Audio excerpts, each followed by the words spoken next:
उसे प्रकृति से कोई प्रेम नहीं था। एक दिन क्रोध में आकर उसने महल के पास बहने वाली छोटी नदी में काला रसायन डलवा दिया। धीरे धीरे नदी का जल काला पड़ने लगा।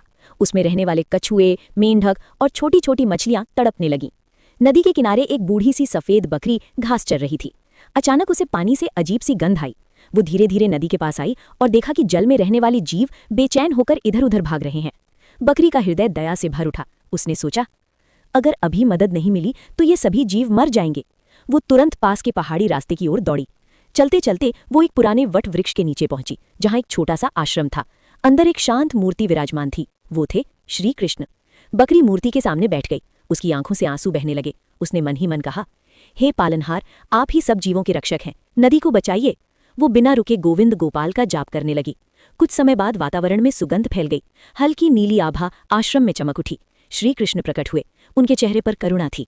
उन्होंने मुस्कुराकर कहा, जिसके हृदय में सच्ची दया हो उसकी पुकार मैं अवश्य सुनता हूँ। कृष्ण तुरंत नदी के पास पहुंचे। उन्होंने अपनी बांसुरी उठाई और मधुर धुन बजाने लगे। जैसे ही बांसुरी की ध्वनि जल में पहुंची, विष धीरे धीरे ऊपर उठकर धुएं की तरह विलीन होने लगा।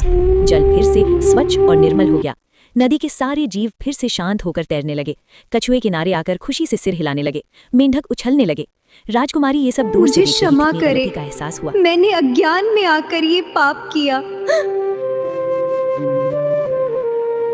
गलती से बड़ा है प्रायश्चित। अब से प्रकृति की रक्षा करना ही तुम्हारा धर्म होगा। और वो बूढ़ी बकरी वो गांव में करुणा माता के नाम से प्रसिद्ध हो गई।